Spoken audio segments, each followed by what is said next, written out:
Sit down and get ready, because today's story will give you chills. Just imagine, you decide to take a shortcut through a forest and come face to face with shopping carts hanging from the trees, a burned doll on the ground, and suddenly you hear a whistle, slow, strange, like someone's watching you. That's what happened to Mark. And after that day, he was never the same again. The police didn't believe him, but anyone who lives life on the road knows there are things out there we were never meant to find. Welcome to the channel where dark stories are given a voice. Here we explore the strangest and scariest side of the world. So go ahead and subscribe, because you won't want to miss what's coming. It was supposed to be just a regular walk. Mark, a calm 37-year-old man used to hikes and outdoor adventures, decided that weekend to explore a little-known forest near where he lived. He was looking for peace, a connection with nature, but what he found was the complete opposite. In the early afternoon, something started to feel off. The forest was too quiet. There were no bird sounds, no rustling leaves. It was as if the forest was suspended in time. Then, following an unmarked trail, Mark came across a scene that made no sense at all. Shopping carts. Yes, shopping carts. Several of them were hanging from the trees as if they had been carefully placed there by human hands. Some swayed lightly with the wind, others were bound by chains or old rusted ropes. He thought it might be some kind of creepy art installation, until he saw the next detail. In the center of a clearing, lying on the ground, was a burned doll, half of its face melted. Its plastic eyes still glistened, but the body was completely charred. There was a strange smell in the air, something between burnt wood and oxidized metal. Mark began to feel a tightness in his chest, a primal sense of threat. He slowly stepped back, trying to make sense of what he was seeing. Maybe it was a prank. Maybe some teenagers trying to scare campers. But when he turned around, he heard the first sound that truly froze him. A whistle, soft, long, and familiar. It wasn't the cheerful or musical kind of whistle. It was the kind someone makes to get your attention. Slow, unsettling, as if it was saying, "I'm here." Mark began to walk faster, but the sounds followed him. Whistles mixed with soft footsteps, as if someone or something was watching him, tracking his every move. Panicking, Mark ran without looking back. Every snapping branch, every rustling leaf seemed to confirm what he already knew. Deep down, he was not alone. When he finally made it out of the forest, sweaty, breathless, and covered in scratches, he went straight to the police station. He told them everything, detail by detail. But days went by. No follow-up, no investigation, no updates, no report. It was as if nothing had happened, or worse, as if someone didn't want it to ever be discovered. After telling the police, Mark expected some kind of response, a visit to the site, an analysis, any sign that his story was being taken seriously. But nothing. No calls, no officer ever showed up to talk to him again. It was like the forest and everything it hid had been erased from official reality. Mark tried to move on with his life, but something inside him had changed. He began to have nightmares. About the whistle, about the doll, about the shopping cart swinging as if whispering forbidden secrets. The forest seemed to call him back, not with words, but with sensations. Then, strange coincidences began to appear. A few days later, while browsing obscure internet forums for similar experiences, Mark came across a post chillingly similar to his own.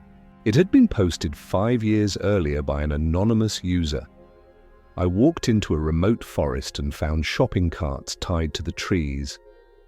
There was also a burned doll and strange marks on the ground. Something followed me home. I never got rid of the feeling that I was being watched. It was too much of a coincidence. Mark tried to contact the person who made the post. No response. The profile had been deleted. That raised a crucial question. How many people had gone through that forest and were never the same again? Or worse, how many went in and never came out? Rumors began to spread around town, stories of missing hikers, strange noises coming from the trails at night. Locals spoke in codes, avoiding any mention of certain paths. Some called it the cart trail. Others simply muttered, "Don't go to the west side of the forest." But no one would confirm anything officially, as if fear itself had formed a silent pact of denial. Mark then decided to go back. Not out of bravery, but out of necessity. He felt he had left something unfinished. On the second visit, he came prepared. He brought a camera, a sound recorder, a flashlight, and a baton. This time, he wouldn't follow random trails. He would document everything. But what he found was even more disturbing. The place had changed. The carts were now in different positions, some tossed on the ground, others hanging in grotesque ways like crosses. And the doll? It was no longer there. In its place, a message carved into the trunk of a tree with something that looked like burnt charcoal. "You came back." Mark froze before he could react. The sound, the same whistle, same tone, same rhythm, but closer, much closer. He turned on the recorder, pointed the camera around, but the forest seemed to warp space itself. The trees felt denser, the sunlight barely pierced through the canopy. It was as if he were in another place, a parallel, hostile version of the forest. He ran, tripped, fell, got scratched. But he made it out. At home, as he reviewed the recorded material, an even greater shock. The audio was distorted. The image flickered as if being tampered with, but in the background, something he hadn't noticed at the time, a silhouette. Still, motionless, between the trees, watching. And now you ask yourself, what really exists in that forest? Is it an entity? A cult? A supernatural manifestation? Or worse, what if it's something nature itself is trying to hide, a secret that once discovered changes whoever sees it? Phrases like, "it's just in your head," or "it's just an urban legend," can't erase the evidence. Recorded whistles, hanging shopping carts, other people's testimonies, the feeling of being followed. It all points to one thing: something is there, and it knows when someone enters. Mark never went back. But to this day, every now and then he wakes up in the middle of the night with the clear feeling he's hearing. A whistle. And when he walks over to the window, what he sees outside disturbs him even more. Tracks on the wet ground, small wheel marks. As if someone, or something, had pushed a shopping cart all the way to his house. By now you're probably asking, what do the hanging shopping carts mean? Why the burned doll? And why does the whistle seem to tie it all together? For some researchers in the field of paranormal phenomena and urban symbolism, these elements are not random. Shopping carts, for example, represent consumption, routine, social control. Finding them in a forest, a wild, unstructured environment, may be a disturbing symbol of the collapse between two worlds, the artificial and the natural. Hanging them in trees might be a kind of ritual, a warning, or even a territory mark, left by something or someone that wants to keep outsiders away.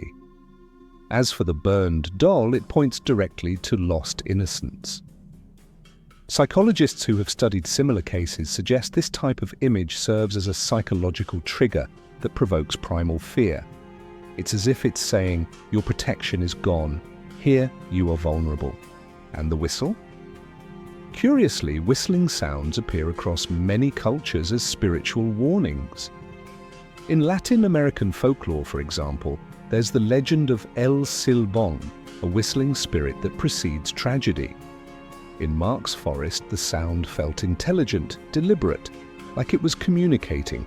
It wasn't just a sound, it was a presence. But perhaps the most disturbing thing of all isn't the objects themselves, but what they represent. The forest as a living entity, not just a place, but a consciousness that watches, manipulates, and responds to anyone who dares enter its hidden domain.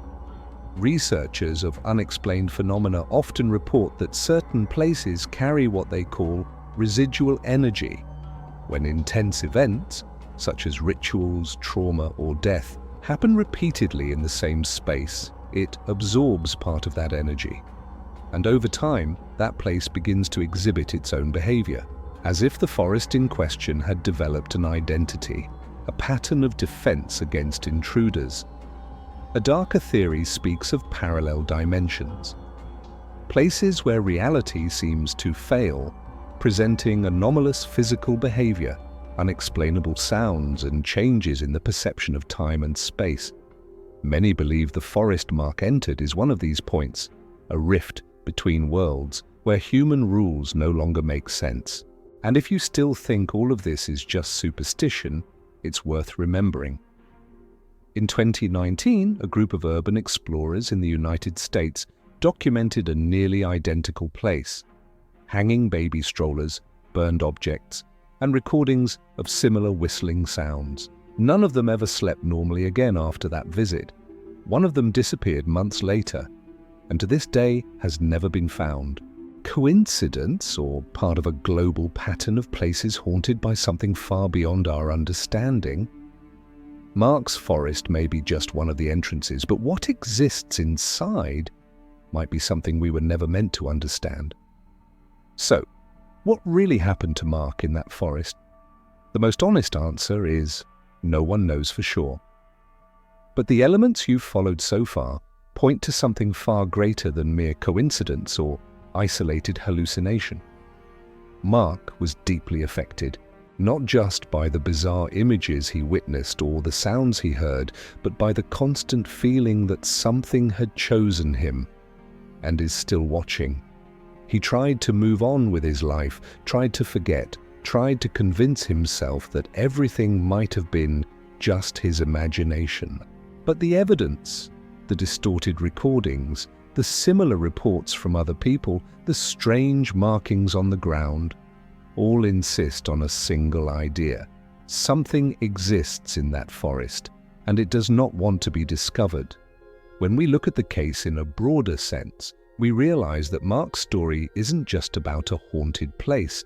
It's a silent warning about the mysteries that nature still keeps, and about how not everything we don't understand can be ignored. We live surrounded by technology, logic, predictability, but there are spaces in this world, and forests, caves, forgotten ruins, where the rules seem to be different, where symbols speak, where the invisible manifests itself directly. Mark's case also reveals something about ourselves. Why do certain sounds, like a whistle in the dark, frighten us so much? Why does the image of a burned doll feel so deeply disturbing? The answer lies in our collective unconscious, in our most primitive instincts. The same ones Mark felt when he realized something was watching him without revealing itself. And now, knowing all of this, I ask you, would you have the courage to enter that forest? Or better yet, what if you've already passed through such a place and simply didn't notice? The silence, the details out of place, the feeling of being watched. All of it might be around you even now. Mark's case remains filed away. No official investigation was ever made. No explanation was ever given. But if one day you hear a faint whistle coming from a place where no one should be, run, or maybe Be prepared to discover what truly exists beyond logic. If you've made it this far, congratulations. You are an open-minded, curious person and brave enough to face the unknown. Few have that kind of drive. Now I want to make you one final invitation. Also watch the videos appearing here on the screen. And if this story captivated you, made you reflect, or gave you chills, leave a comment below. I made it to the end, I'm persistent, I will overcome. This phrase isn't just a symbol of resilience, it's also a way to show that you're part of this community that seeks the truth, no matter how dark it may be. And don't forget, if one day you're alone and hear a whistle coming out of nowhere, don't answer, just walk away. See you in the next mystery.